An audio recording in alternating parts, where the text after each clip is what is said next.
os outros sons. Bom dia, já tem gente aqui. Bom dia, bom dia, bom dia, bom dia, bom dia.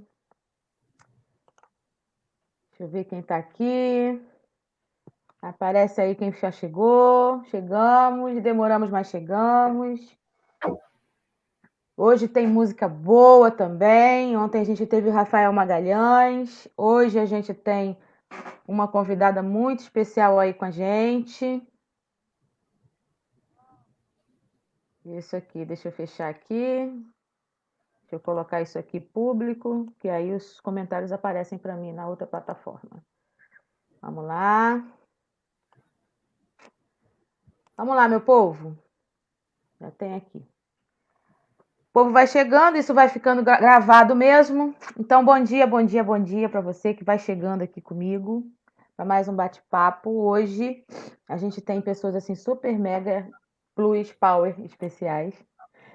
Eu hoje estou com a minha amiga Anelisa, que é assim um achado da gente também. Ontem eu falei que Deus prepara assim as oportunidades para que a gente encontre gente que vá acrescentar na nossa vida, e a Anelisa é uma delas. Ela tem sido assim uma referência para nós. Pastora Anelisa ali no Espírito Santo, da PIB de Goiabeiras. Nós vamos falar sobre um tema tenso, muito tenso, que é abuso, né? Em todas as esferas, passando pela violência doméstica, enfim.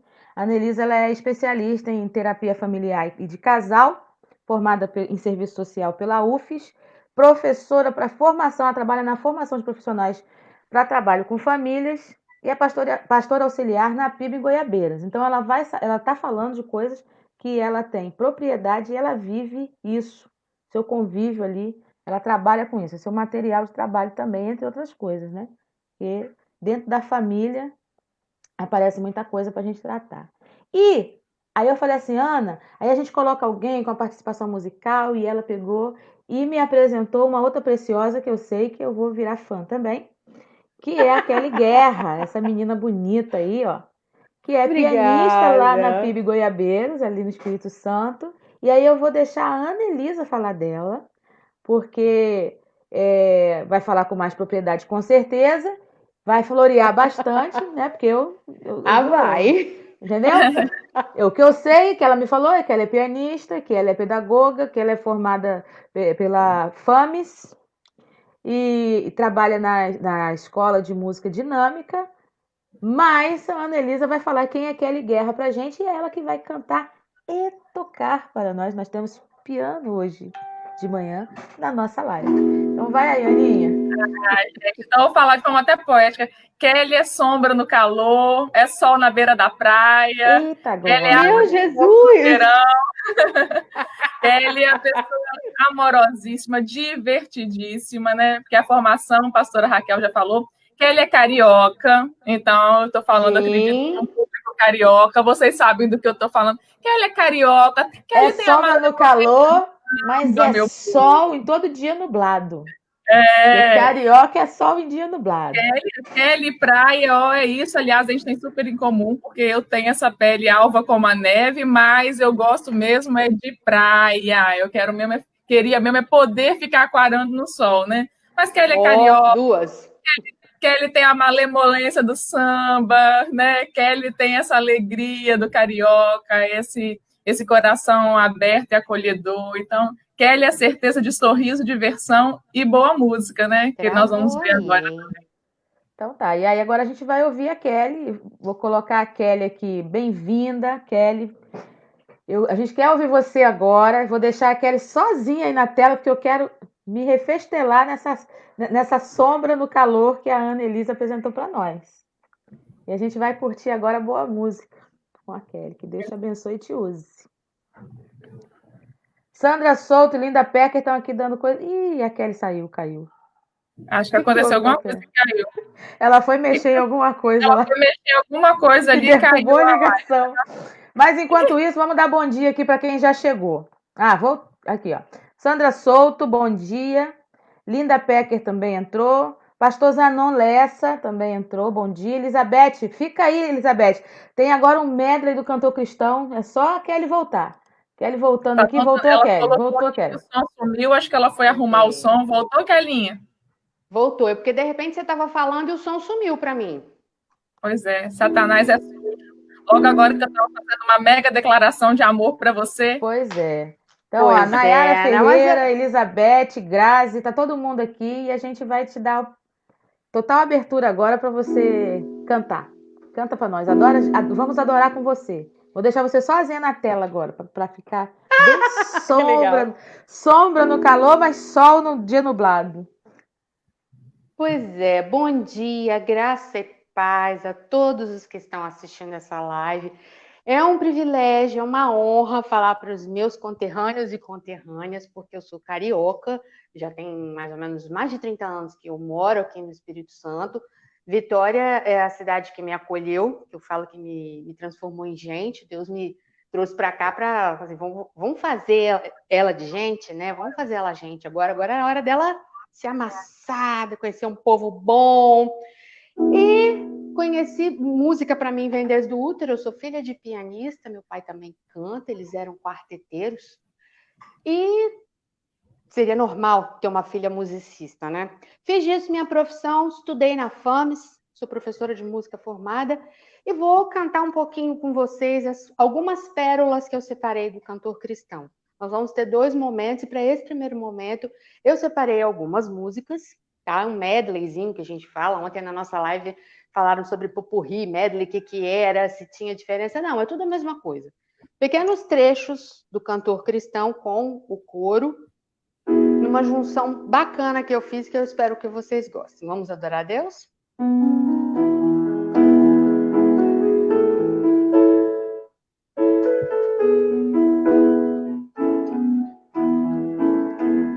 Oh, como é grande, doce a promessa do Salvador Jesus, vosso Rei, ao que confia na sua graça, Ele diz: nunca te deixarei. Oh, não temas, pois eu contigo sempre serei. Oh, não temas, pois eu nunca te deixarei.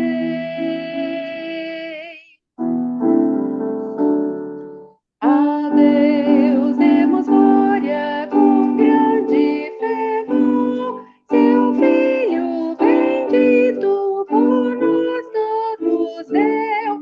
A graça concede ao mais vil pecador, abrindo-lhe a porta de entrada no céu. Exultai, vinde todos louvar a Jesus Salvador, a Jesus Redentor. A Deus demos glória pro quanto do céu, seu Filho bendito por nós todos deu. Saudai o nome de Jesus, arcanjos nos prostrai, arcanjos nos prostrai, o Filho do glorioso Deus, com glória, glória, glória, com glória, coroai.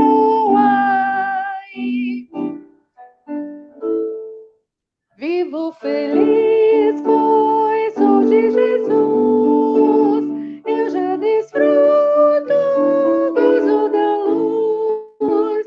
Sou por Jesus, herdeiro de Deus, Ele me leva à glória dos céus.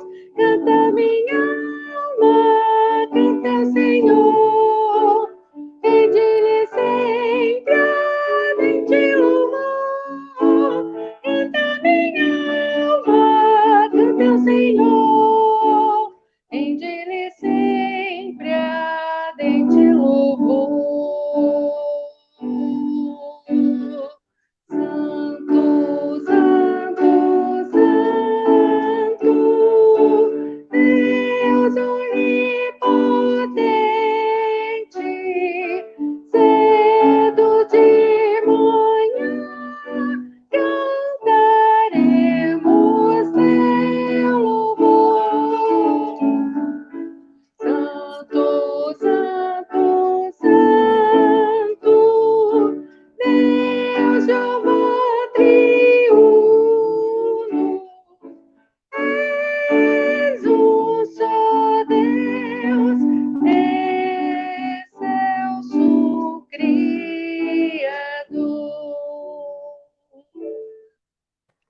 mais Agora depois, pastora. Tem mais. depois. Prometo, Olha, prometo que tem mais.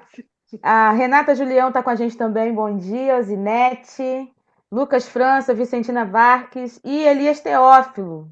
Cara mais lindo que tem nessa live. Entrou agora também. Mas aí, gente, vamos lá. Vamos bater esse papo aqui.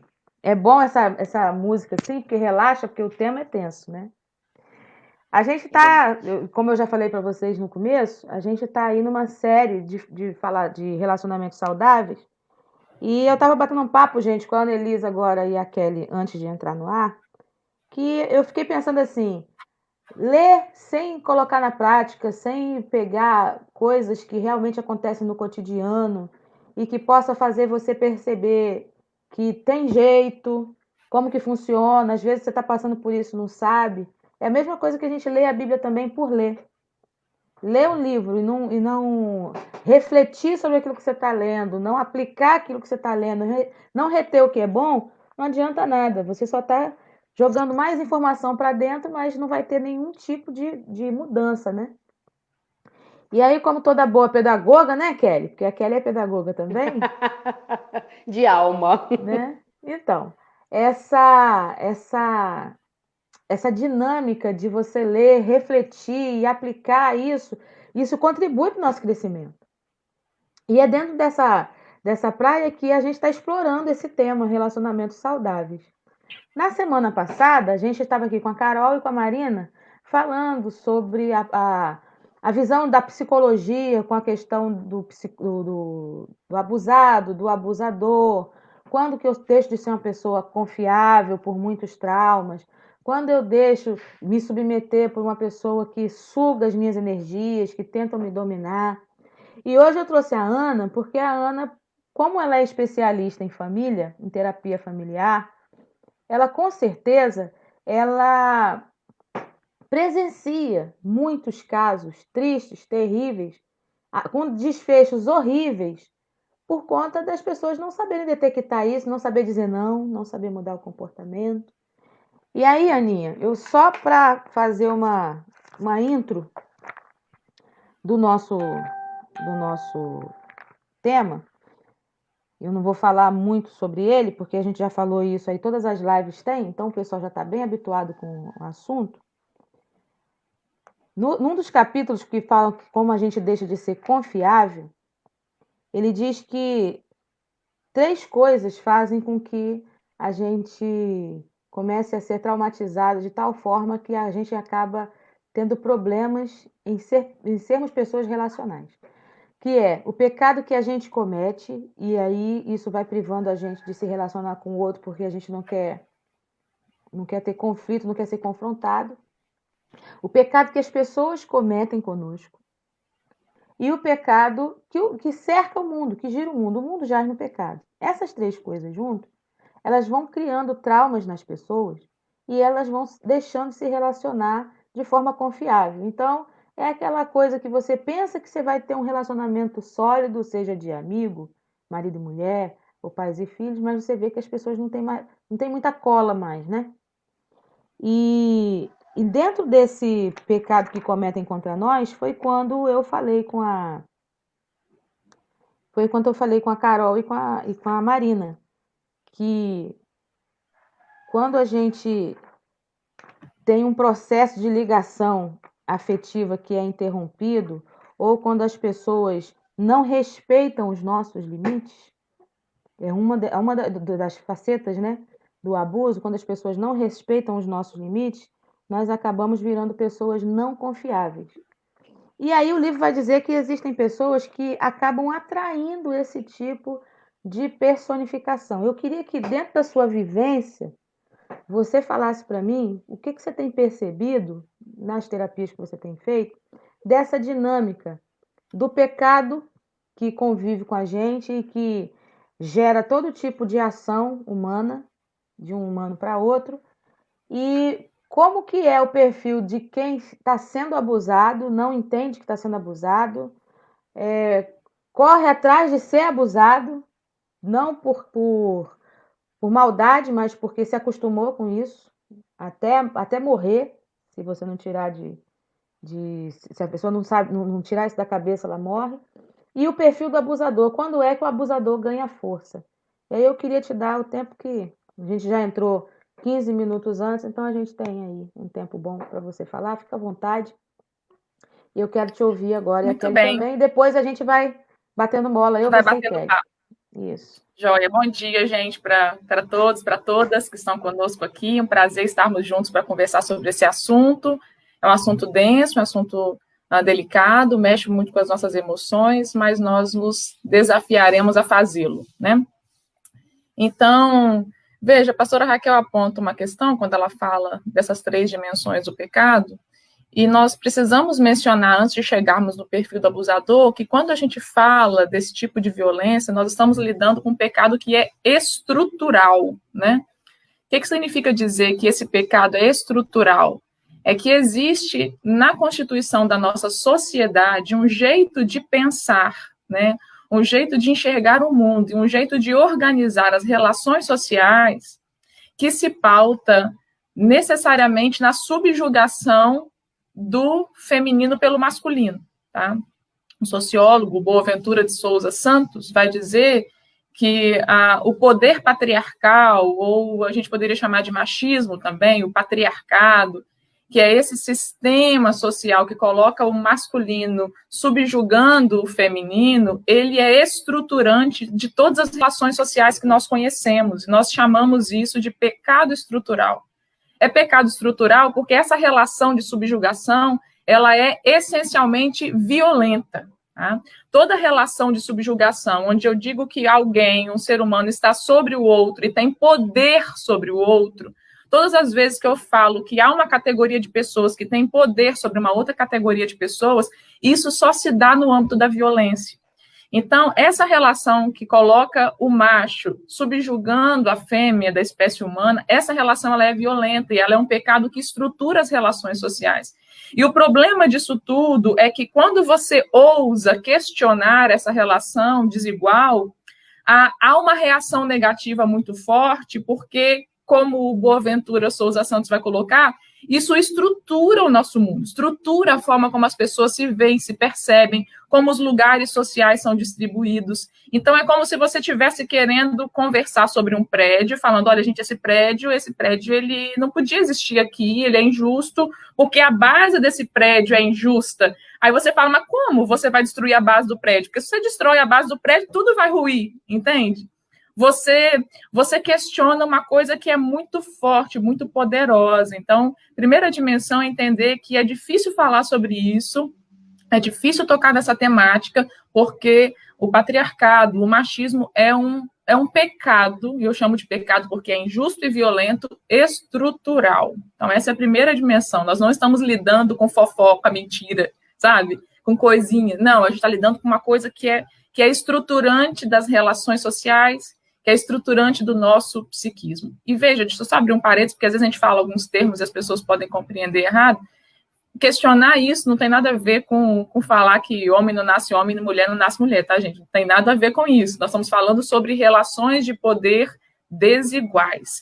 Relações que, na sua estrutura, colocam homens e mulheres em lugares diferentes de poder. Né? E esses lugares diferentes de poder implicam, muitas vezes, em relações violentas, né, entre homens e mulheres. Dito isso, preciso também esclarecer que alguém já deve estar se perguntando, mas pera lá, homem não vive relacionamento abusivo? Vive. Mulheres também podem ser abusivas nos seus relacionamentos, né? As mulheres também podem ser abusadoras, né? Também pode acontecer, mas, via de regra, né, por conta dessa relação estrutural, nós vamos observar que o fenômeno de violência contra as mulheres ele é muito mais frequente do que os fenômenos de violência de mulheres para com homens. Né? Então, se você pega estatísticas, né, tanto é que nós temos uma lei, a Lei Maria da Penha, que protege as mulheres. E por que protege as mulheres? Porque o fenômeno da violência, por conta dessa relação estrutural, se observa mais nitidamente da parte dos homens para com mulheres. Embora mulheres possam abusar de homens, e mulheres podem abusar de mulheres também, em caso, por exemplo, de haver uma relação homoafetiva. Muito bem. Como é que é o perfil de quem é abusado? né, que a pastora Raquel falou, né? Inclusive, só corroborando com esse dado da questão estrutural, a gente precisa mencionar que o Brasil é o 5º país no mundo em termos de violência contra as mulheres, tá? É o 5º país que mais violenta mulheres e é o 5º país que mais mata mulheres no mundo, né? Esse é um dado do mapa da violência que foi organizado pela Faculdade Latino-Americana de Ciências. É importante a gente mencionar que agora, durante a pandemia, a violência doméstica contra a mulher, ela aumentou em cerca de 22% no Brasil todo, e só no estado de São Paulo, 45% de aumento nos índices de violência doméstica, de acordo com os registros feitos pela Polícia Militar, tá? E os índices de assassinato de mulheres cresceram 46% só durante a pandemia, tá? Apenas nos meses de março e abril. Muito bem, mas como é que é o perfil da pessoa que se submete a uma relação abusiva, né? Todas as pesquisas vão mostrar que essa questão da relação de poder desigual é determinante nas relações de abuso, né? E a primeira face dessa relação de poder desigual é a dependência financeira.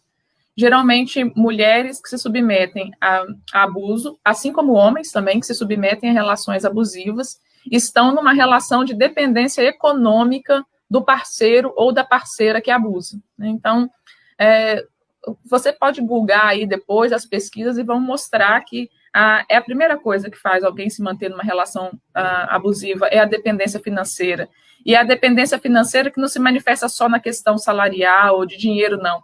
É a completa falta de condições de se manter sozinho. Então, a pessoa fica numa relação que você fala, mas se eu romper com essa relação, eu vou para onde? Eu não tenho como voltar para a casa dos pais, né, por exemplo.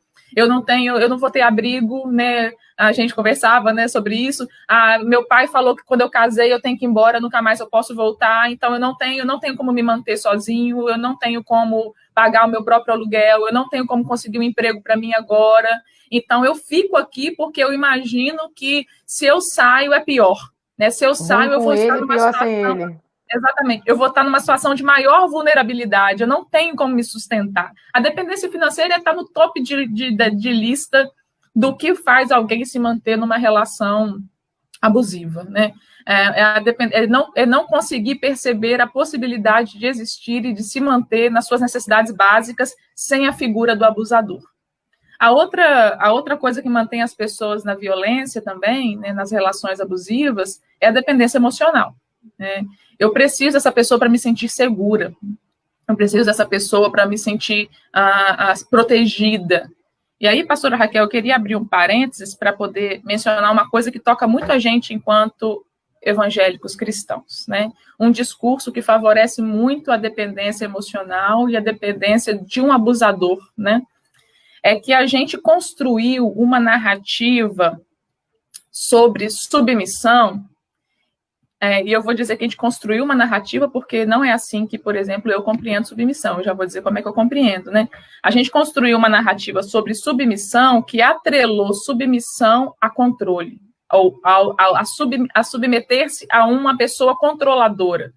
Porque essa é uma das faces do abusador. O abusador é controlador, tá? Ele quer controlar o que você veste, o que você faz, onde você anda, com quem você anda, o que você fala, o que você gosta, né? Lembra que eu estou falando no gênero masculino, mas a abusadora pode ser mulher também, mas o fenômeno se observa mais da parte de homens para com mulheres.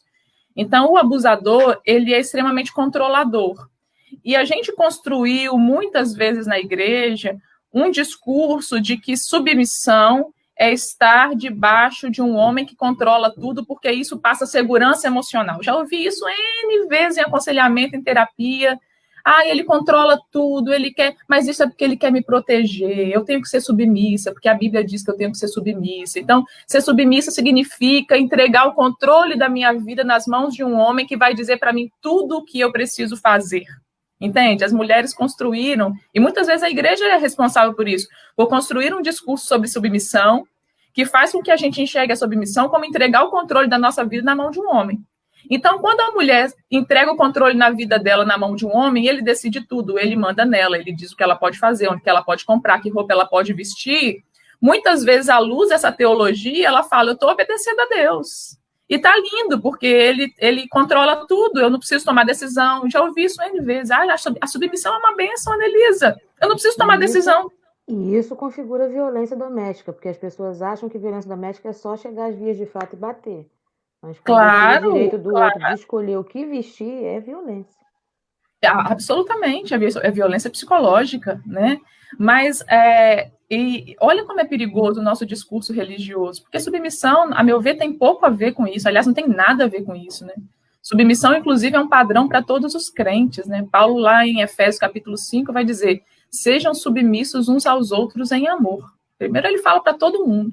Depois ele fala para mulheres que elas devem ser submissas aos maridos como ao Senhor, e depois ela vai falar que o marido tem que cuidar e amar a igreja da sua esposa como Cristo amou a igreja. Ou seja, a submissão é uma relação de reciprocidade, de amor e serviço mútuos. Tem nada a ver com controle, tem nada a ver com entregar o controle da sua vida ao outro, né? Então, o perfil de quem é abusado é que ele entrega, ele depende emocionalmente, ele se sente de alguma maneira seguro com o fato de que o outro controla a vida. Porque quando o outro controla a minha vida, eu não tenho responsabilidade por nada que eu faço. O controle está nas mãos dele ou dela, né? Eu não preciso decidir. E querendo ou não, muitas vezes essa não necessidade da decisão traz conforto emocional, por mais estranho e absurdo que isso possa parecer, né? Eu não preciso decidir porque ele decide por mim. Eu não preciso decidir sobre a minha roupa, eu não preciso decidir sobre a minha carreira, eu não preciso decidir sobre os meus filhos, eu não preciso decidir sobre nada porque ele decide por mim. Mas o controle, né, como você falou, é uma das faces da violência, né? Que parece bonitinho no início, né? Parece lindo, né? Ele estava só cuidando da minha roupa, né? Ele estava só querendo cuidar de mim, ele só quer me proteger, né? Ana, mas com o tempo a pessoa vai se personalizando, né? É importante a gente falar sobre isso, e eu estou achando muito legal esse tempo que a gente está trabalhando esses temas, porque a sociedade em geral, ela entende que a gente não falando das coisas é uma forma da gente, dizendo que não existe, é uma forma da gente parar. E o Wendel, semana passada falando de racismo, falou assim, a gente tem que falar sim, porque é falando que a gente cria uma reflexão e a gente muda um comportamento. Não adianta você apagar a história. E aí, que fique bem claro para todo mundo que a gente está falando aqui, que a gente não está com discursoísta nenhum. O que a gente está falando é a realidade. E quando a gente fala de estrutura, a Ana falou logo no início, o pecado é estrutural e tudo aquilo que o pecado traz consigo está aí aparente na sociedade. A igreja é um recorte da sociedade. E a gente repete. A gente repete porque a gente foi ensinado assim. E Deus, como eu já falei já há muito tempo aqui, Deus não fez um para pisar em cima do outro. Deus fez as pessoas para andarem juntas. Então não faz sentido eu querer pisar em alguém por causa de classe social, por causa de cor de pele, por causa de gênero, porque nasceu macho, nasceu fêmea. Não tem essa, porque Deus vê todo mundo igual. Deus não faz acepção de pessoa. Essa é uma perspectiva bíblica. A perspectiva bíblica é a igualdade, porque Deus vê todo mundo igual. Então é dentro dessa perspectiva que a Ana está falando. É bom a gente pontuar isso, Ana? Para daqui a pouco não ter assim um desavisado que chega, porque sempre vai ter, pensando assim, vai lá na Bíblia. Não quero saber de discurso isolado, quero saber de que a Bíblia, ela trata todos com igualdade. Tudo, tudo.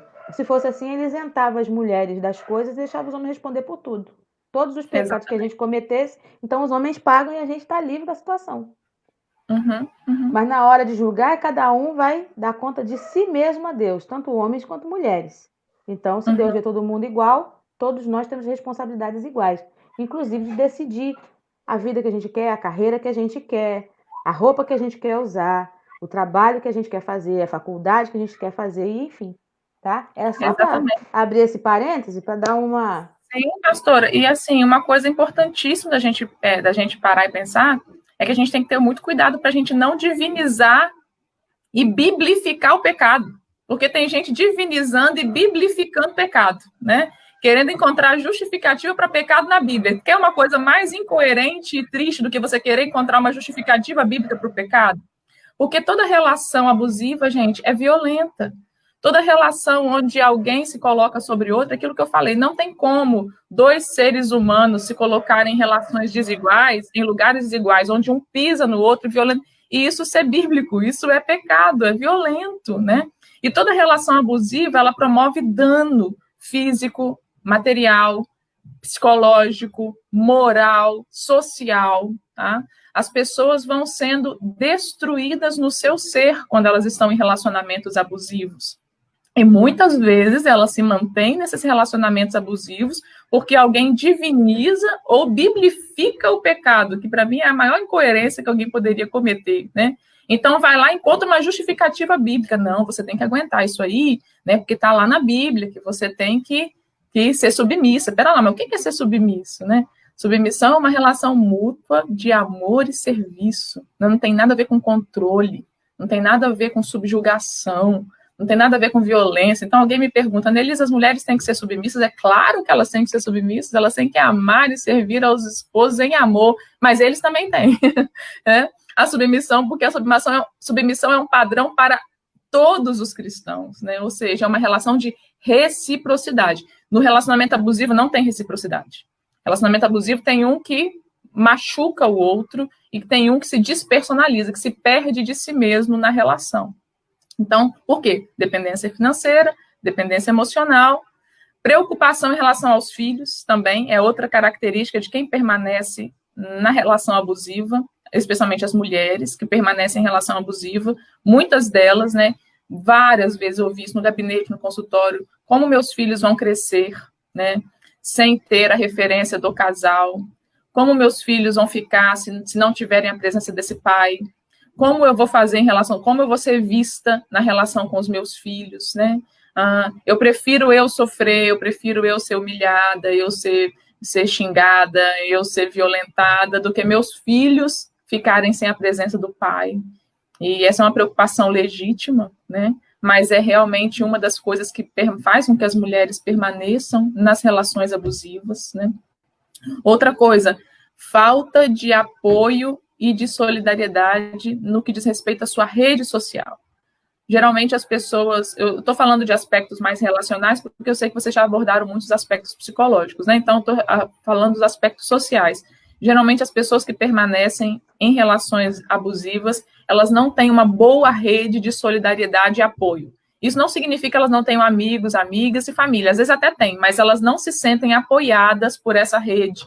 Elas não conseguem sentir que essa rede vai sustentá-las se elas resolverem romper com a relação. Então, elas têm família, mas elas acreditam que se elas chegarem lá na família e falar, olha, eu estou terminando o meu relacionamento, o pai, a mãe vai dizer, como assim? Por que você fez isso? O pastor vai falar, vai orar, você está orando pouco, você não lutou o suficiente pela sua família, né? Elas até têm a igreja, mas se elas chegarem lá na igreja, a igreja vai dizer, mas a mulher sabe, edifica a sua casa. Se você está querendo terminar, porque você não soube edificar, porque tem essa coisa da culpabilização, né? A mulher é muito responsabilizada pelo sucesso ou pelo fracasso do relacionamento, entende?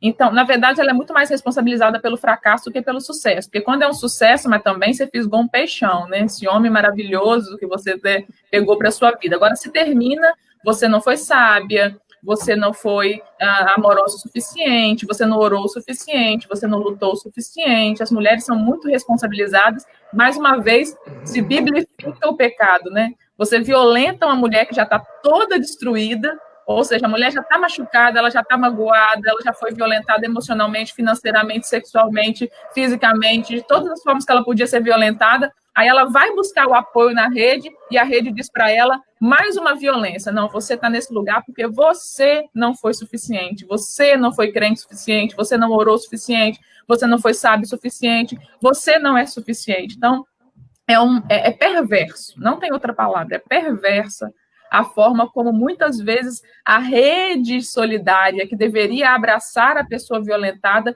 contribui para colocá-la ainda mais numa situação de vulnerabilidade. Ana, a Adma é minha amiga aqui, ela é de São Francisco de Itabapuana, pastora junto, né? É pastora adjunta. Ela não é pastora consagrada, mas ela auxilia Neemias, lá, pastor Neemias, ali em São Francisco, na Igreja Batista, em Boa Esperança do Sul. A vida a dois não pode isolar um no relacionamento. Tem que haver respeito de espaço, cada um na sua individualidade, caminhando juntos e amando. E aí, a Linda Pecker faz uma pergunta, e a Adma também, que eu quero colocar aqui, olha. A Linda pergunta, como que a gente pode ajudar uma pessoa que está passando por esse abuso? E a Asma pergunta pelo abusador, seria insegurança o perfil do abusador? O perfil do abusador é por insegurança? Só apenas porque ele está inseguro, então ele age assim? Boa. Vamos começar o bate-bola aí? A primeira pergunta é, como ajudar a pessoa que está passando por abuso?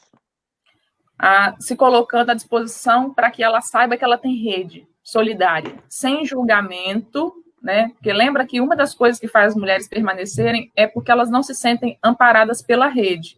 Elas acham, inclusive, que se elas forem verbalizar para alguém esse abuso, elas têm insegurança de se elas serão compreendidas e acolhidas ou se elas serão julgadas, né? O julgamento é muito forte. Gente, veja, eu queria dizer para vocês uma coisa. A Lei Maria da Penha, que trata de mecanismos para coibir a violência contra a mulher, ela é de 2006, gente. Ela tem 14 anos, ela é uma adolescente, a nossa Lei Maria da Penha, sabe? Olha, é pouquíssimo tempo que a sociedade está discutindo isso, é uma discussão muito recente, ainda é muito difícil assimilar. Então, quando a gente está lidando com isso, a gente está lidando com uma coisa absolutamente nova. Eu fico imaginando que a Lei Maria da Penha é mais nova do que minha filha. Então, veja, são coisas difíceis e a pessoa tem insegurança de se ela não será julgada. E o mais triste é, quantas mulheres não morreram de violência antes da Lei Maria da Penha, mas quantas ainda morrem, mesmo com a presença da lei. Exatamente. E aí, Ana, dentro dessa pergunta, eu queria te perguntar o seguinte, somada a ela, porque já ouvi histórias de pessoas que vão até a delegacia para prestar uma queixa, né? E quando chegam lá, elas são convencidas de que isso é só uma briga de casal. E o que foi que você fez para ele te bater? Já vi muito isso. Aí, Kelly.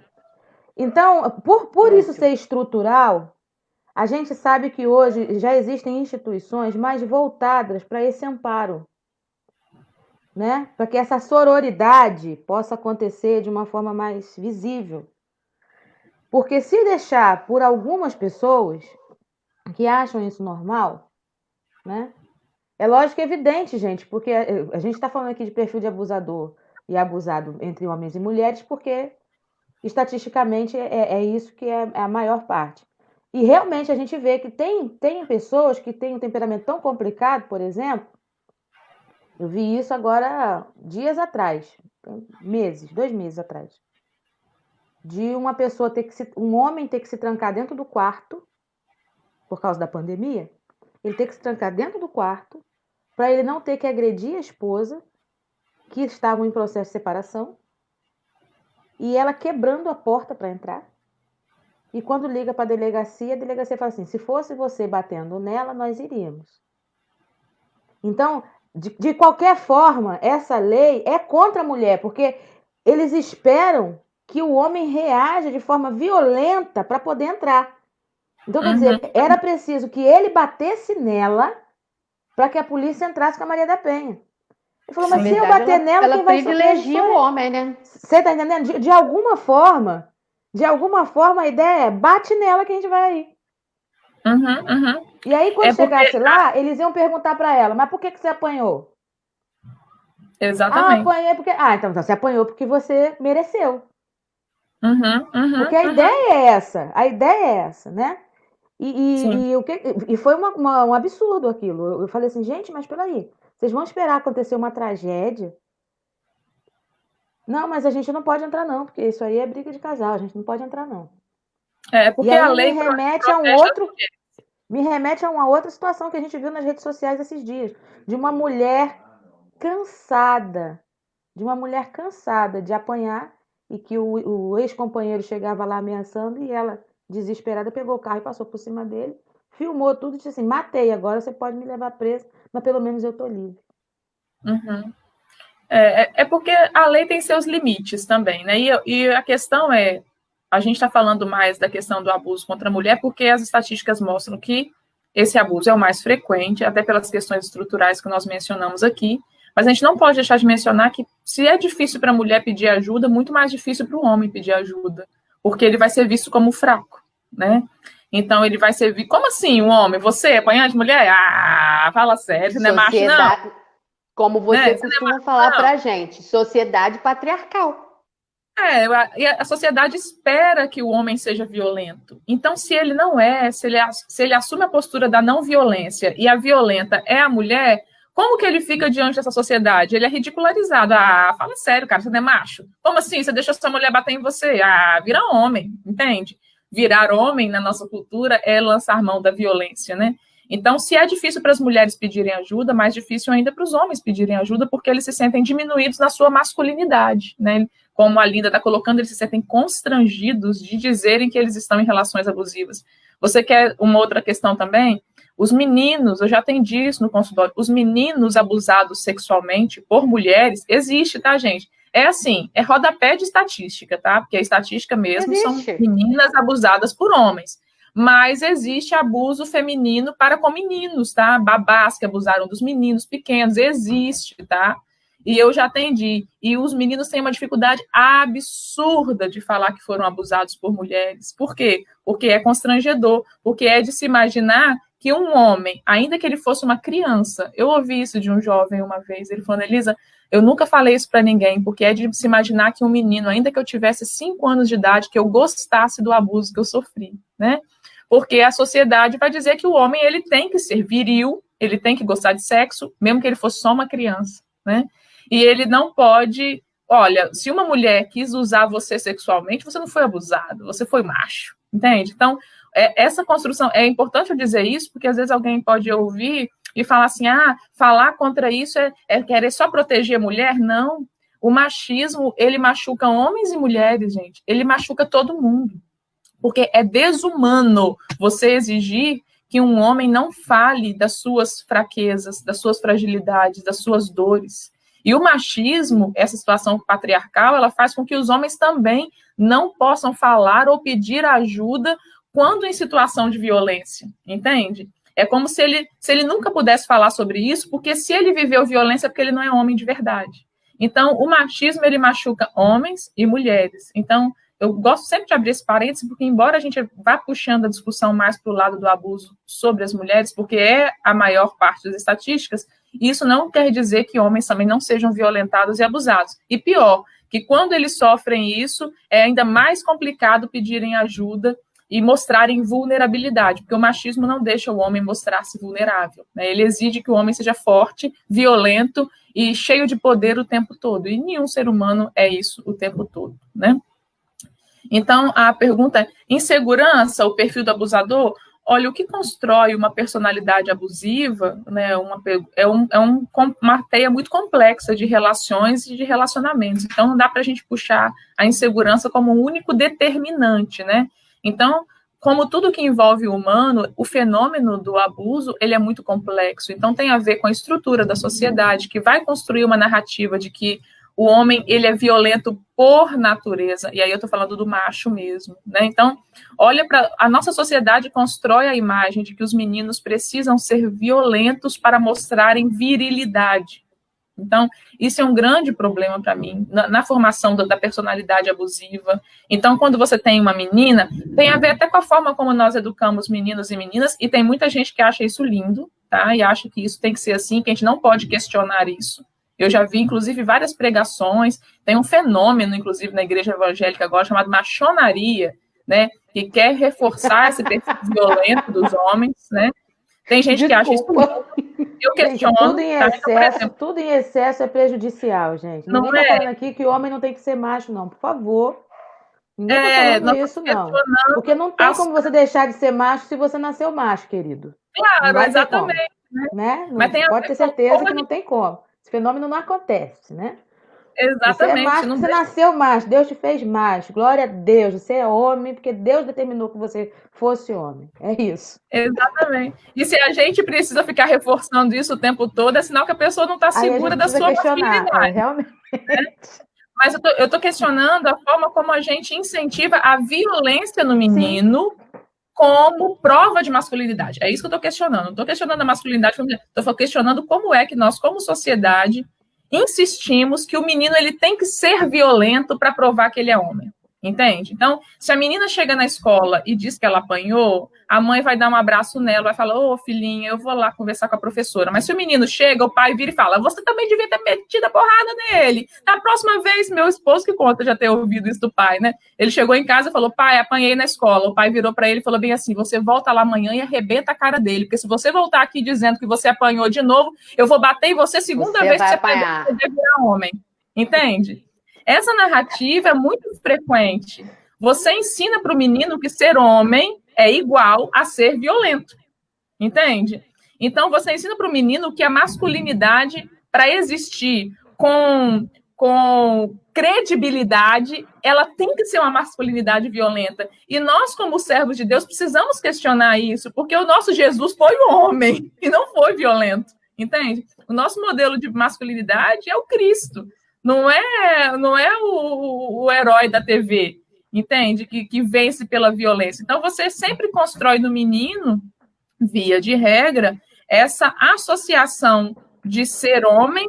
São duas coisas que constroem a masculinidade na nossa cultura: violência e virilidade sexual e abuso da mulher como objeto sexual. Então, o homem que é homem na nossa cultura, ele tem que ser violento, e homem que é homem na nossa cultura, ele tem que pegar o máximo de mulheres para usar como objeto do seu prazer. Isso é que prova que ser homem. A gente não constrói uma cultura onde ser homem é ter um caráter servidor, como Cristo. Cristo lavou os pés. Quem é que ensina para o menino da sua casa? Você quer ser homem de verdade? Seja como Jesus, que pegou bacia e toalha para lavar os pés dos outros. O meu veio trazer cafezinho para mim aqui, ó, viu? Aí, ó, viu? Né? Quem é que constrói isso? Quem é que constrói uma masculinidade da escuta? Né? Quem é que ensina para os meninos, olha, ser homem de verdade é você ouvir as pessoas, porque foi isso que Jesus fez. Jesus foi um homem da escuta, ele ouvia as pessoas, ele se importava. Quem é que constrói uma masculinidade empática, né? Então, se nós como cristãs não questionarmos isso, né? Então, isso para mim é uma das coisas que também influencia muito na construção de um perfil abusador. Os meninos são ensinados que eles só provam a sua masculinidade quando eles são violentos, né? Então, aí você coloca o menino para fazer luta, para assistir MMA, né? Porque ele tem que arrebentar a cara dos outros, né?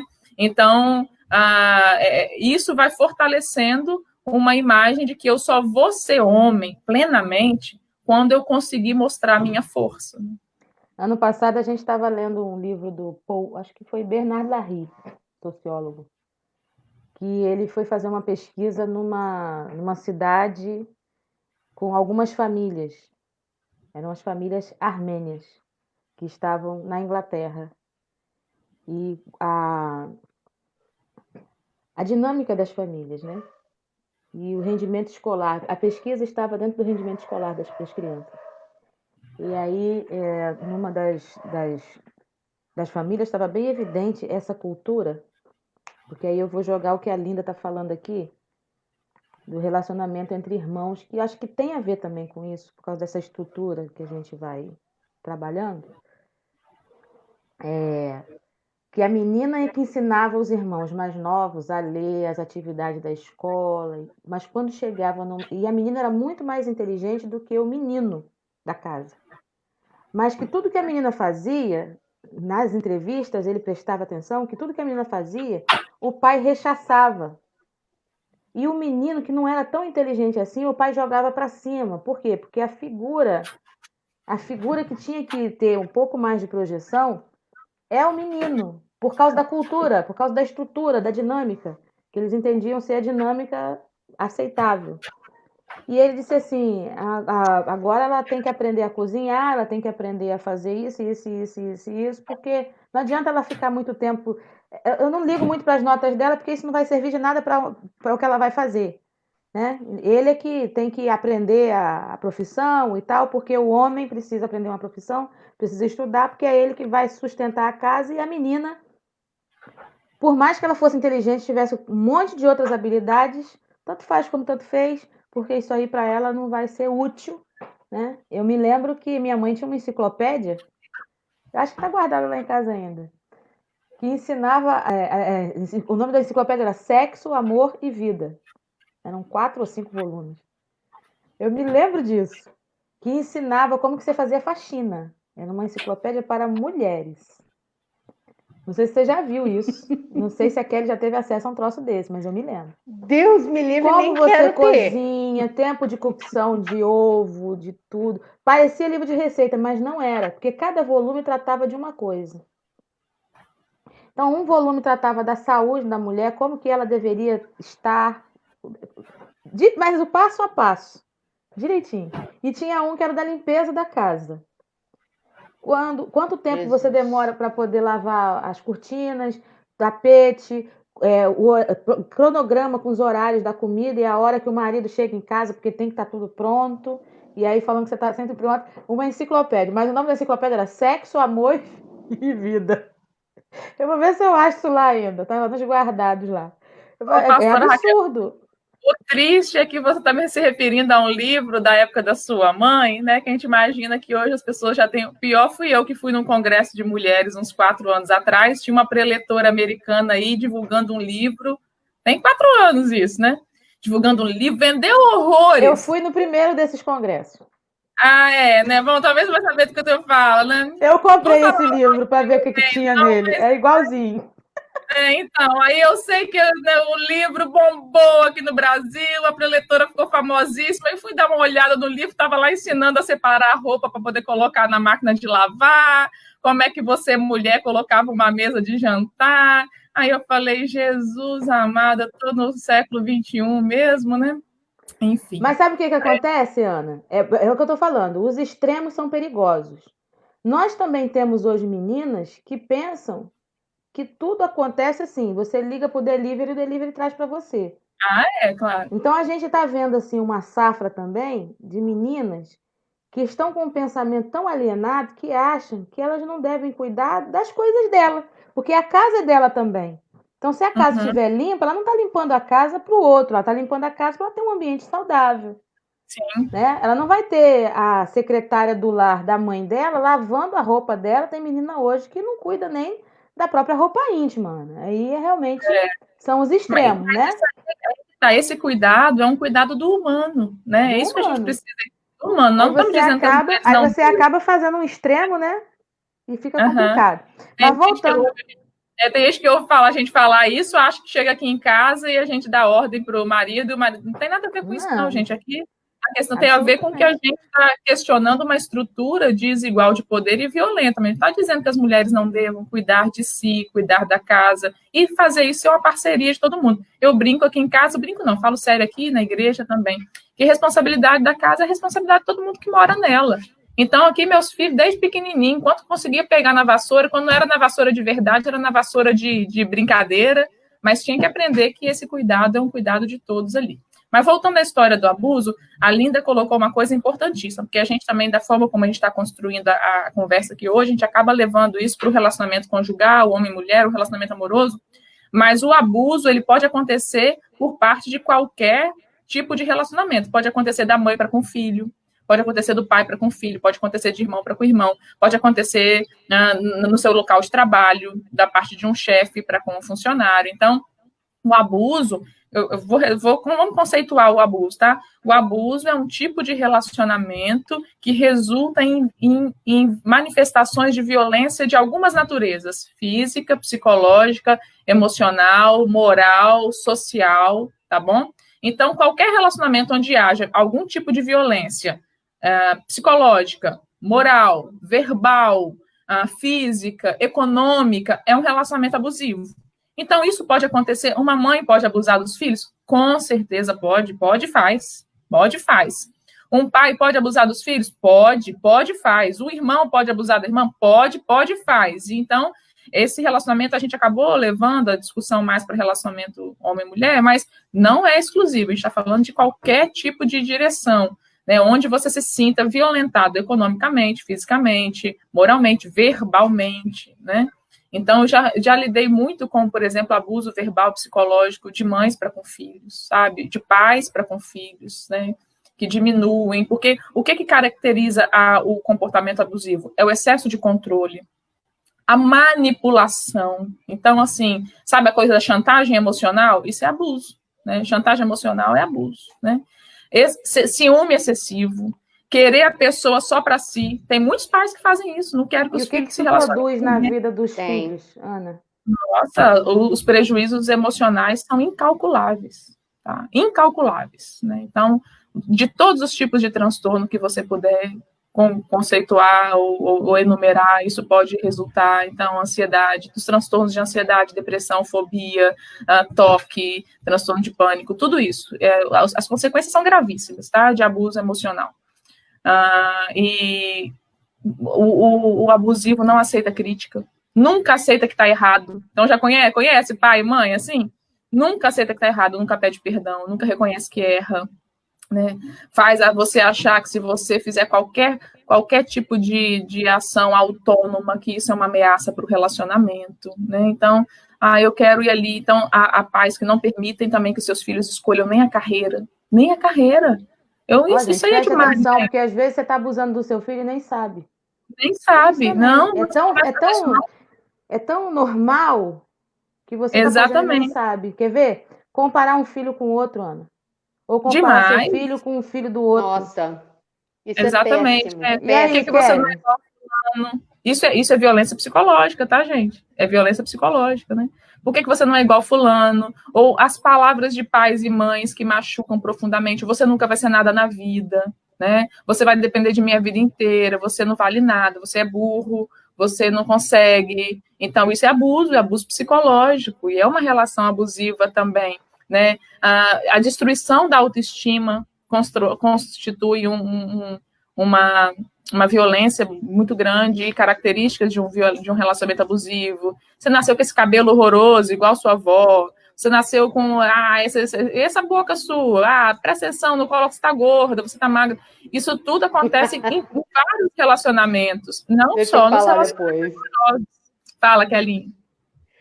Sobre isso que você está falando, não entra só a questão do papel do pedagogo. Por eu ser pedagoga, eu ter paixão por relações humanas, eu lido com várias situações de alunos que eu tenho. Eu não estou dentro da sala de aula mais, não estou dentro da escola, mas tudo que eu aprendi no curso de pedagogia, eu jogo dentro da minha prática como professora de música. Então, na hora dos alunos se apresentarem, por exemplo, tem sempre aquele que não quer se apresentar. Alguns por timidez, vergonha, e muitas das vezes já cheguei ao ponto de ter que conversar com o pai e a mãe. E falar na cara deles mesmo, o problema não é o menino, o problema são vocês.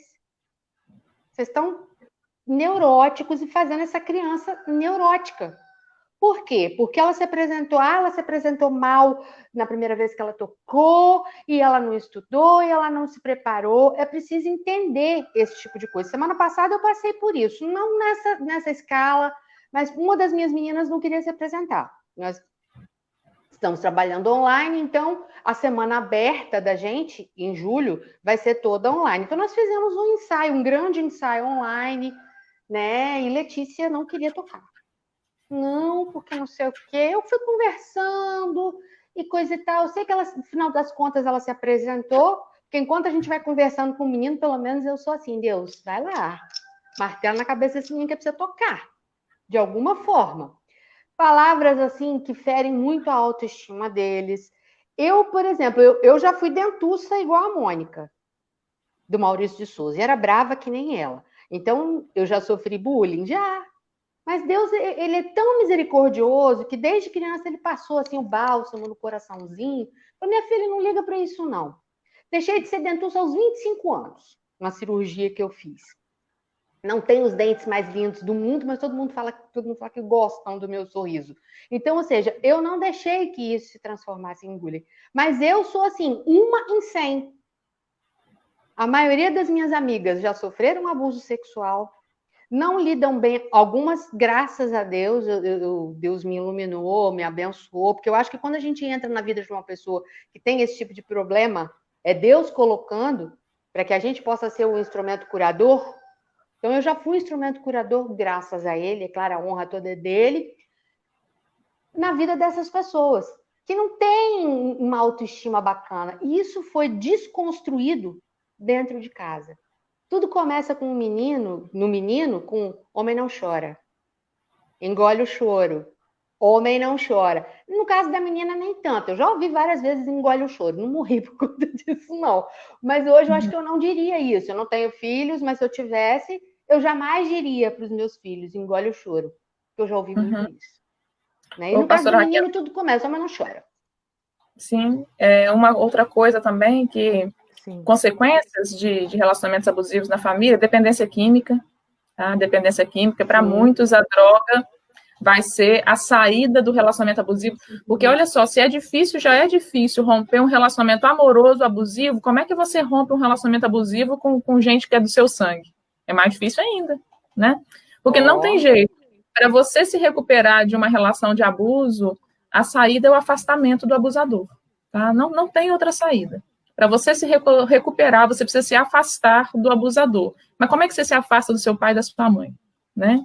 Inclusive, aí a gente entra mais uma questão que também é para nós cristãos difícil de lidar, porque nós cristãos lidamos muito mal com isso. A gente acha que a gente tem que viver aglutinado com a família, porque isso seria um sinal da bênção de Deus, né? Então, mas para a vítima de abuso, não dá para ela viver aglutinada. Isso não significa que ela vai desonrar o pai e a mãe, que ela vai abandonar, mas ela precisa se afastar. Ela precisa, num mínimo de espaço, para ela conseguir se recuperar do abuso, senão ela não se recupera, né? É um e para muitas de saúde, pessoas, né?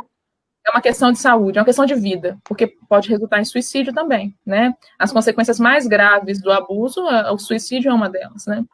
Então, a pessoa, se ela fica no mesmo ambiente, se ela continua aglutinada com uma família abusiva, ela pode chegar a situações muito graves, como dependência química, depressão profunda e suicídio. Então, alguém perguntou, como é que você ajuda? Se você percebe que há alguém que está numa relação abusiva dentro da família, se a gente pode ajudar, olha, você tem alguém aqui em quem se abrigar se você precisar se afastar. Você vai encontrar em mim empatia. Eu acho que você ajuda muito a pessoa que está vivendo um relacionamento abusivo se você demonstrar empatia e não julgamento. Porque aí, lembra que eu falei essa história da mulher também que está numa relação abusiva, ela tem medo de relatar porque ela vai ser julgada? Agora, você imagina você ir lá falar com alguém, com seu pastor, com a sua pastora, que o seu pai é o abusivo e que você está numa família onde você não dá conta. Então, eu já ouvi N vezes também, gente, pai e mãe abusivos, sabe? Controladores, manipuladores, violentos, que violentam verbalmente, que violentam fisicamente, né? E a pessoa não consegue romper com essa relação, ela não consegue se afastar para o mínimo possível que mantenha a sua saúde. Então, ela precisa de apoio, ela precisa de solidariedade, né? E o que a gente costuma trabalhar muito na terapia de família é que a relação familiar, ela não é exclusivamente consanguínea. A família, ela é, sobretudo, afetiva. E a gente pode... E nós, cristãos, devíamos lidar muito bem com isso, porque a gente chama a nossa família da fé de família na fé, né? E, às vezes, a gente vai precisar de um pai e de uma mãe substitutos para poder nos recuperarmos da violência causada pelo pai e mãe biológicos. E a gente vê aí, historicamente, que muitas pessoas, às vezes, não tiveram referências saudáveis dentro da própria casa, mas que esse trabalho que a igreja, né, essa família da fé, né, com pais e mães substitutos, enquanto a minha família toda não foi alcançada por Jesus, eu vou falar de mim, né? Eu tenho grandes referências na minha vida, porque eu sou filha de um pai que foi alcoólatra por muitos anos. Então, eu tinha uma referência totalmente desestruturada e errada de um relacionamento dentro da minha casa. Eu vi por muito tempo. A minha mãe, ela era costureira, e meu pai chegava em casa do serviço, a minha mãe ia expulsando as clientes de dentro de casa com medo da reação do meu pai. A gente era impedido de deixar qualquer coisa fora do lugar, porque ele não tolerava aquilo. E era um negócio assim muito, sabe? Muito opressor mesmo. Era um negócio muito complicado, muito complicado, muito complicado. Esse meu equilíbrio veio quando eu entreguei minha vida a Cristo e eu tive pessoas, homens e mulheres de Deus, que começaram a cuidar de mim, do meu emocional, de mostrar qual o propósito de Deus para a minha vida. E aquilo foi trazendo restauração na minha alma, até para que eu pudesse entender todo o histórico de vida que tinha meu pai, que tinha minha mãe, para poder perdoá-los sem que aquilo me ferisse mais e eu pudesse me reconstruir. Porque, assim, não é também... A Ana está falando aqui, assim, o afastamento... É um afastamento saudável, sim, mas não é um afastamento de que você simplesmente pensa assim, ó, não quero mais saber, eu não quero Sim, mais falar, eu apago esse homem, essa mulher da minha vida, porque é seu pai e sua mãe. E são sim, frutos da graça de Deus também,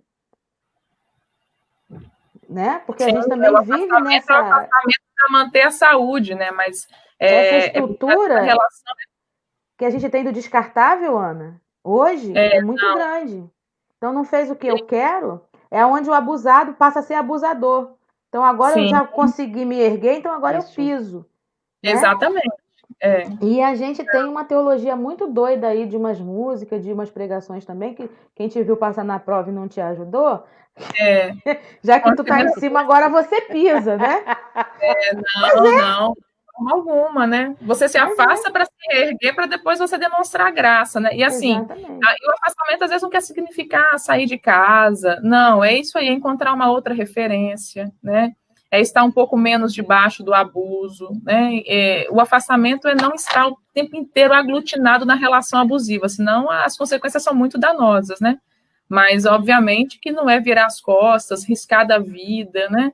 Tem a ver com isso, com se afastar no mínimo necessário. Porque imagina assim que a relação abusiva é alguém te sufocando, tá? Pegando um travesseiro e sufocando você, porque é isso que a relação abusiva faz. A pessoa na relação abusiva se sente como se ela estivesse sendo sufocada, ela se perde de si mesma. Então imagina alguém com um travesseiro em cima de você. Você tem que sair desse lugar para você não morrer, né? Então você sai. Mas significa dizer que você não vai precisar, não vai mais conviver no mesmo ambiente, né? Você está aqui, a pessoa está ali, tem uma distância, né? De segurança da vida, né? Mas tem que ter uma distância. Mas isso significa ser uma ruptura definitiva dos vínculos familiares. Bom, a gente está caminhando para o final. Isso aí dá coisa para mais de metro. Vou botar a Kelly para trabalhar um pouco agora, porque ela separou mais um bloco aí. E eu vou ler aqui, prepare os dedinhos, Kelly. Eu vou ler aqui, olha, a Adma falou que ela tem uma adolescente em casa, o filho dela já está casado, mais velho, né? Tem uma adolescente que fala assim, filha, aprende a fazer para você mesmo, isso é muito importante, estou amando tudo, gente. Pastor Josimar, acho que estava falando, que boa a sua casa, né? Mas esse ciática aqui eu não entendi o que é. Parabéns, né? A Adma, isso aí. E a Leila, ela tem um filho, menino. Eu conheço bem, é minha amiga. Ian é meu gatão. Importante ensinar e incentivar não só as meninas a cuidarem da casa e seus pertences, mas também os meninos. E ela está falando isso porque ela faz isso, eu conheço, sei quem é. Né? E o povo tá amando aqui, mas a gente daqui a pouco tem que ir para o final. Então, Kelly separou mais um medley aqui do cantor cristão para a gente dar uma aliviada nesse negócio aqui, para a gente partir para o final. A Kelly muda o negócio e some. Ele mudou o trem, acho que é o áudio que ela está mudando e acabou sumindo, né? Eu também acho. Deixa eu ver o que aconteceu aí. Sumiu o som de novo que ela falou aqui para mim. Enquanto ela volta aí, Mas... eu quero falar, ó, Raquel, Fala aí. amizades também podem ser abusivas, tá? Sim. Amizades abusivas, sabe aqueles amigos que não querem que você seja mais amigo de ninguém, né? Amizades também podem ser abusivas, então fique de olho. É isso aí. Vamos adorar a Deus com a Kelly agora? Bora, gente, vamos cantar um pouquinho? Vamos, cantar sempre. Dá aliviada, né? Dá. E eu queria dizer para vocês que é o seguinte, cantar nunca foi a minha praia e a Ana sabe disso. A minha praia é tocar. Embora Bom Batista, né, eu passei por todos os estágios musicais, lá da bandinha do berçário, até me tornar pianista, tocar para o coro. Você então, era assim, de qual igreja aqui no Rio? Você veio de qual local aqui no Rio de Janeiro? Eu nasci e me criei na primeira Igreja Batista de Bom Sucesso. Depois fui para a segunda Igreja Batista de Bom Sucesso. Ali acho que eu fiquei uns 2 ou 3 anos, e depois eu vim para Vitória. Tá certo. Veio pro lado de cá. Pois é, Papai do Céu me mandou para cá. Eu costumo dizer que hoje eu sou carixaba, carioca de nascimento e de amor eterno para sempre, porque para mim não existe lugar mais lindo do que o Rio de Janeiro. Podem fazer o que for com o Rio, É verdade. que meu coração sempre vai ser do Rio de Janeiro. Eu tenho para mim que um dia eu volto. Quando eu Não passo sei aquela quando. ponte, quando eu passo aquela. Eu sou da Baixada Fluminense. Quando eu passo aquela ponte, eu faço assim, tô em casa. Nossa, eu fico numa É um felicidade negócio quando eu vou doido. para o Rio. É Quando diferente. pode, né? Quando pode ir de avião e desce lá no Tom Jobim. Ai, tô em casa, gente. Então, mesmo quando é de ônibus e passo pela ponte Rio-Niterói, eu já vou. Quando chega na ponte, eu já fico assim, né? Tô É isso mesmo. chegando, gente. Então é um amor Gente, eu não eterno. conheço o Rio, viu? Eu não conheço o Rio. Então, depois que tudo isso passar, eu preciso conhecer para poder ver. Mas eu Precisamos. acho Vitória linda também. Tem nada como Vamos Vitorinha, marcar, não. Ana. Vamos marcar que eu vou te apresentar o meu Rio de Janeiro. Por Então tá favor. bom. Vamos cantar. Vamos lá então, gente. Eu preparei um medley agora. Primeiro vamos falar de confiança, depois de brilho celeste, vamos dizer que o nosso Salvador é bendito. E no fim nós vamos terminar dizendo a ti, ó Deus, fiel e bom Senhor, eterno Pai, supremo benfeitor. Em Jesus confia, sua lei observar, ó que gozo, que bênção, que paz. Satisfeitos guardar tudo quanto ordenar, alegria perene nos traz. Crer e observar tudo quanto ordenar, o fiel obedece ao que Cristo manda. Peregrinando, vou pelos montes e pelos vales, sinalo. Cristo promete nunca deixar-me, eis-me convosco, disse Jesus.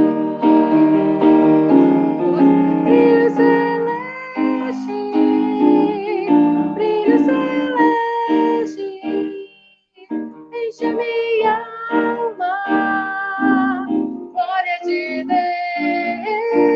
Deus, com aleluia, sigo cantando, canto louvores, indo para os céus.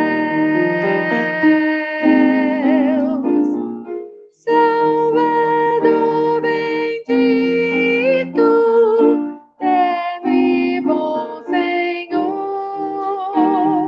só em ti confio, grande Salvador, sobre a cruz morreste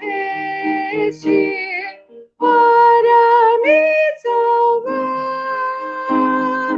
tudo padeceste para me livrar. Ó Jesus bendito, eterno e bom Senhor, só em ti confio, grande Salvador. A ti, ó Deus, fiel e bom Senhor, eterno Pai, supremo benfeitor. Faltou fôlego.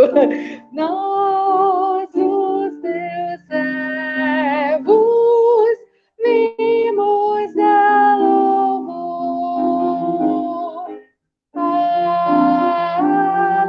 Aleluia, aleluia. E aí, Amém. termina como um negócio desse? Complicado, hein? Tá ficando cada dia mais difícil de terminar esses negócios aqui. Ó. Meu marido aqui, ó. Aqui, ó. Tá ouvindo, né?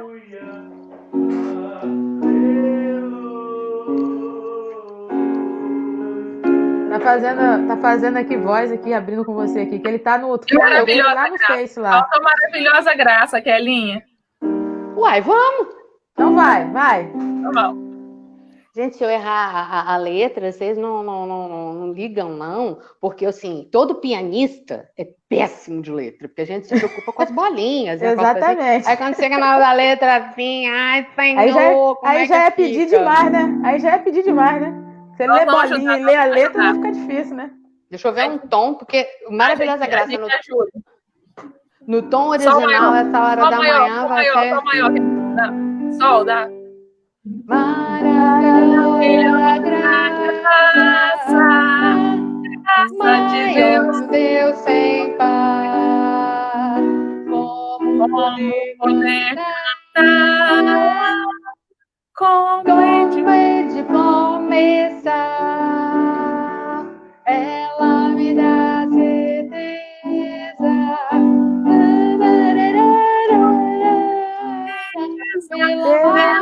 Maravilhosa graça de Jesus,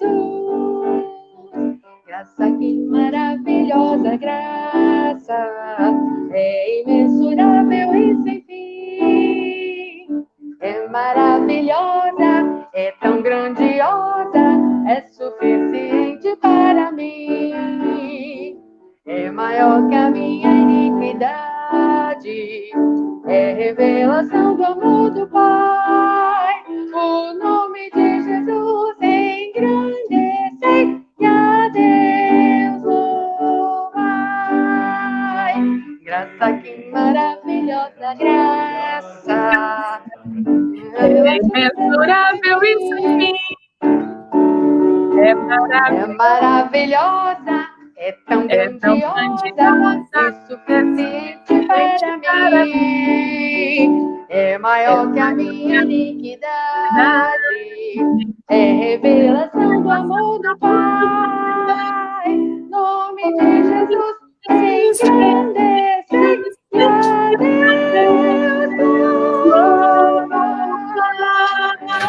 É o delay gostoso daqui de manhã. Um pra lá, outro pra cá, um pra lá, outro pra cá, mas o que importa é que Deus foi adorado. É isso aí, ó. Nossa, vou te falar, ele gosta de umas bagunças dessa, porque assim, eu tenho uma visão meio Fala exagerada. Isso não, Kelly. Uma pianista falando um negócio desse, meu marido vai acreditar que Deus gosta de uma bagunça dessa. Mas ele tem que acreditar, gente. Ele gosta de bagunça. Tu vai ouvir aí, Deus gosta dessa bagunça de todo mundo cantando desencontrado pra lá e pra cá. Deus gosta disso. Claro que ele gosta.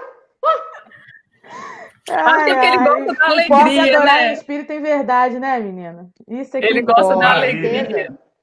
Sim, primeiro porque ele sabe que parte de um coração, de corações, né? Limpos, de corações contritos a ele não vai gostar de uma bagunça. A Sandra solta aí. Queremos mais. Tem garganta, mas não, amiga. Tá aqui. Deus abençoe vocês. A Sandra Solta falou. A Sandra Solto. Amém. A Linda Pecker dizendo que lindo.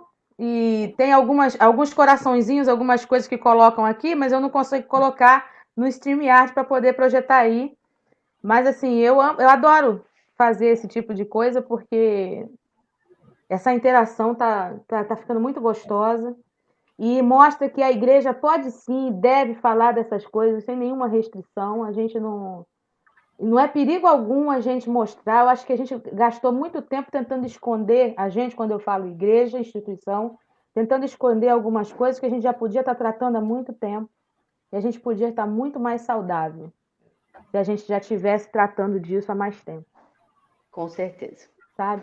Então, isso são nuances que o pecado traz. Racismo, machismo, feminismo, né? Aquela bandeirona. Porque agora porque o feminismo é engraçado. Em vez de botar mulher feminina, bota mulher masculinizada. Tem que virar homem. Verdade. É um feminismo esquisito.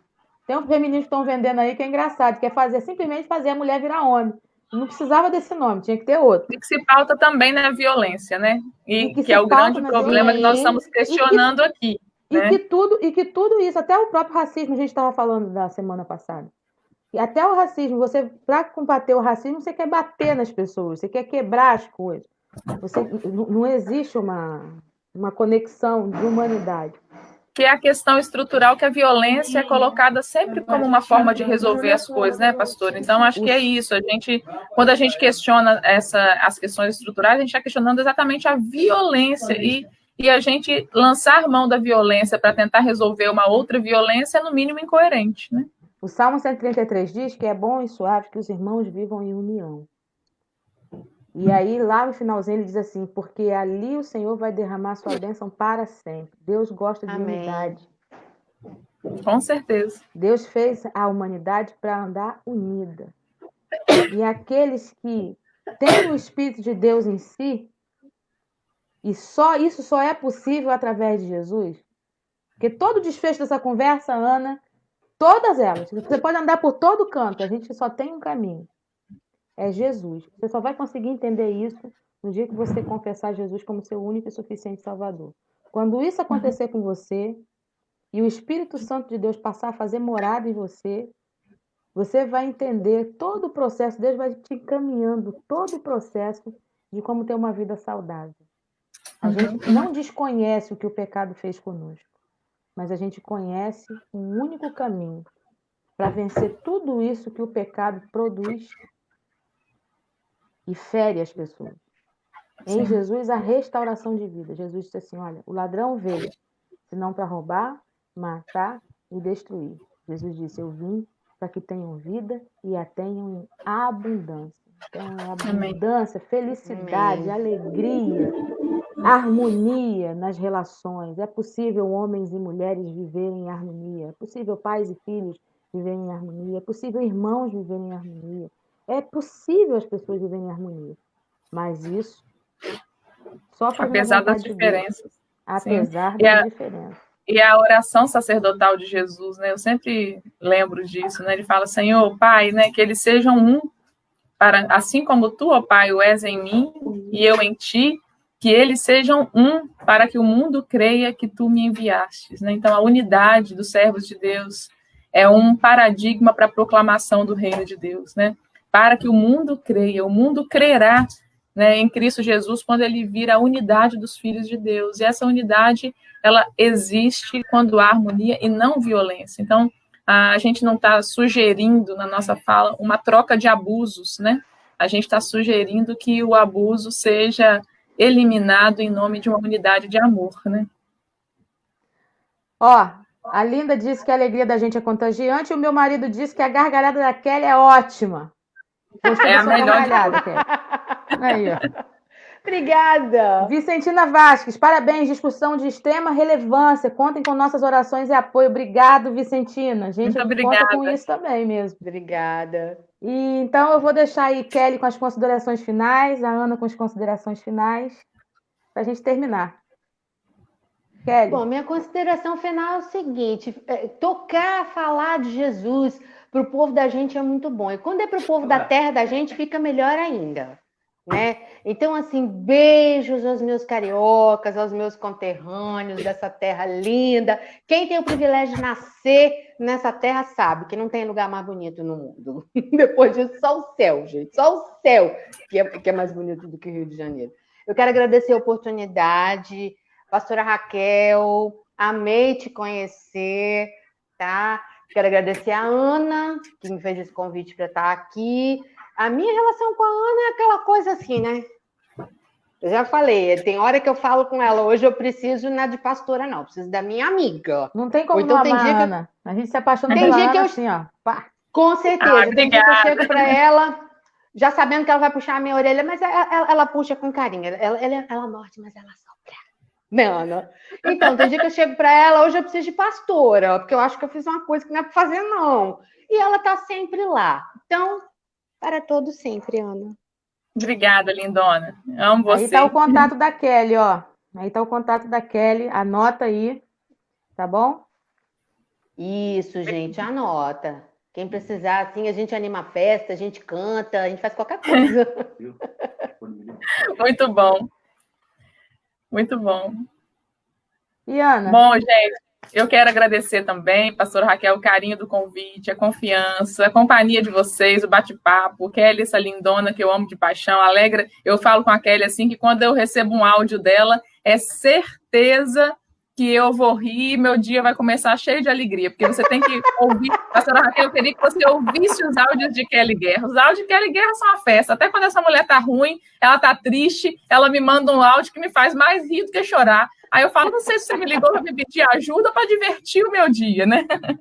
Mas muito bom, eu quero agradecer pela companhia de vocês, pelo carinho da confiança, deixar o meu abraço solidário, especialmente a quem se percebe ou se percebeu numa relação de abuso ao longo da vida, dizer para você da minha solidariedade, dizer para você que é possível vencer os efeitos negativos do abuso. Eu oro para que você encontre esse caminho, encontre o apoio que você precisa para isso, né? Oro também para que, se você em algum momento percebeu um traço abusivo na sua personalidade, na sua forma de agir, que você também busque no Senhor Jesus a cura para isso, né?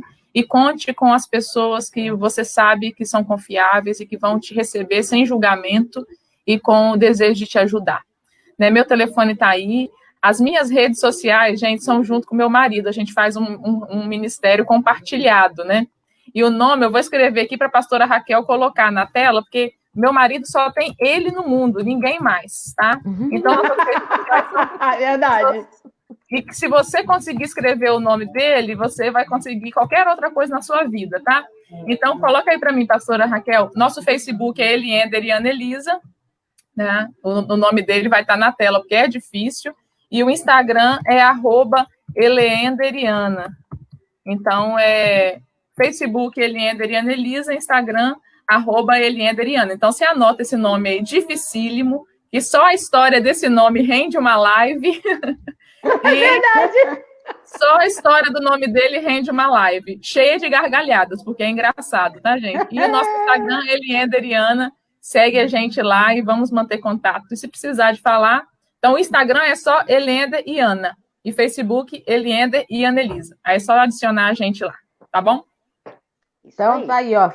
Anota direitinho, ó. Vê letra por letra para você não errar. Entendeu? Um dia alguém perguntou, mas por que você colocou esse nome tão difícil na sua rede social? Eu falei, não, gente, eu não botei o nome difícil na rede social. A minha sogra que botou o nome difícil no meu nome. Ai, ai. E o seu, Kelly? O meu Facebook é Kelly Guerra. Todo mundo pode me achar aí. O meu Instagram, que é a rede que eu faço mais uso, @Kelly Cris Guerra. Kelly Cris Guerra. Só vocês me procurarem lá, tô sempre postando alguma coisa, assim? Os meus stories.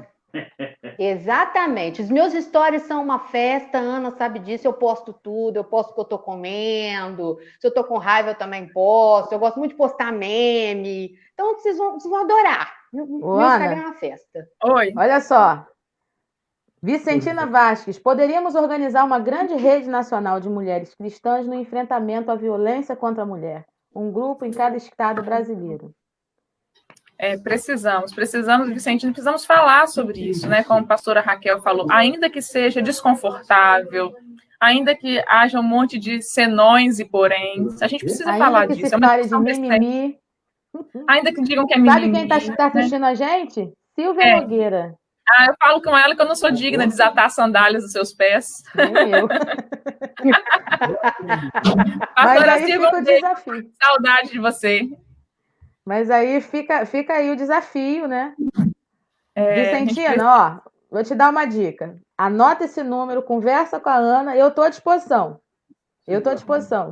E aí, vamos ver o que a gente pode fazer aí. A gente já tem o nosso grupo de pastoras batistas, que está aí espalhado pelo Brasil inteiro, e em todo o estado brasileiro a gente tem pastoras envolvidas com esse tema.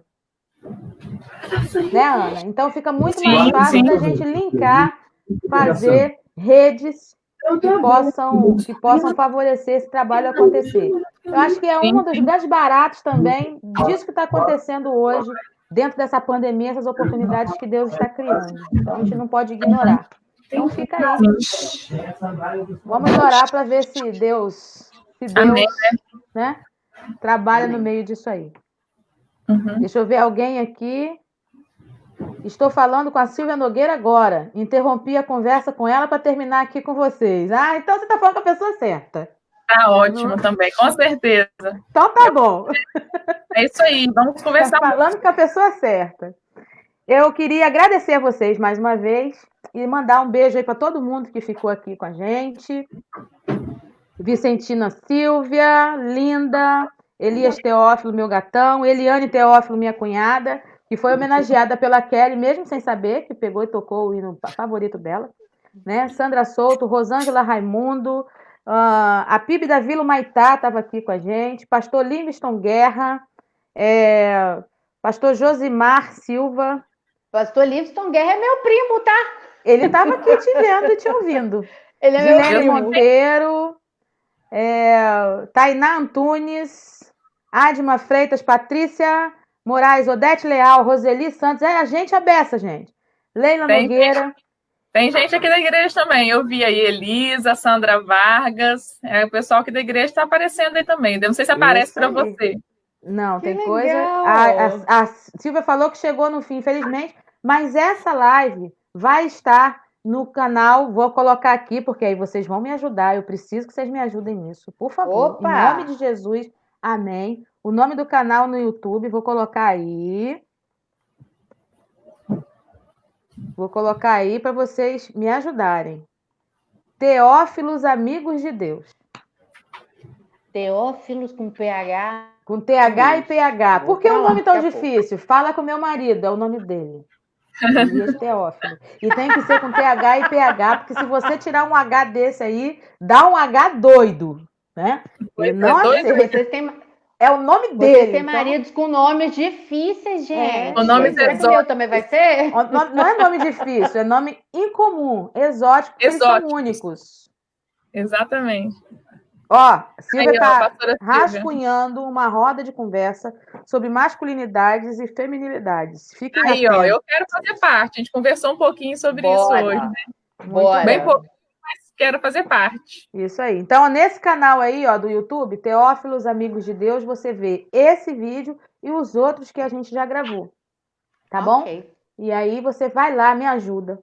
Curte, compartilha, se inscreve, pede para se inscrever, que a gente precisa de fluidez nos nossos vídeos para alcançar o maior número de pessoas. Não é isso? Gente, que Deus abençoe vocês. Um bom dia. Para você também, linda. Uma boa semana. Kelly, muito obrigada pelo tempo dispensado. Eu sei que... Eu que agradeço. É aula que você teve que arrumar aí tempo para poder abrir o espaço para a gente. Então, eu quero te agradecer muito por isso. Aninha também. A gente pensa que na pandemia ninguém está trabalhando, mas o que eu tenho visto é que a gente está trabalhando 3 vezes mais. Muito mais. Muito mais. Muito mais. Muito mais. 12h, 6 da tarde, meia-noite, tem live de oração com meu esposo, Elias Teófilo. Então, tem aí uma rede de intercessores que surgiu na pandemia, com mais de 60 pessoas orando, intercedendo e guerreando aí por famílias, por pessoas com problemas de saúde e fazendo também com que a comunhão aconteça. Gente da Argentina, gente de Portugal, gente da Itália, gente daqui do Brasil, gente de tudo quanto é parte do Brasil aí, interligado, conectado em oração. Isso, a gente tem que a igreja parou.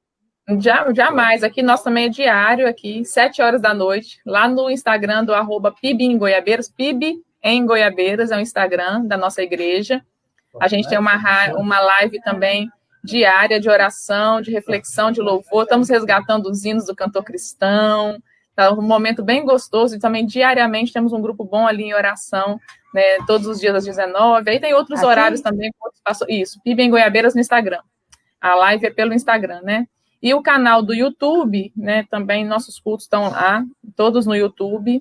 Mensagens, tudo é PIBG, né? Primeira Igreja Batista Goiabeiras, a sigla PIBG TV. Quem quiser também achar a gente no YouTube, nós estamos lá. Assim? Isso aí, no YouTube. Muito isso, bem. PIBG TV.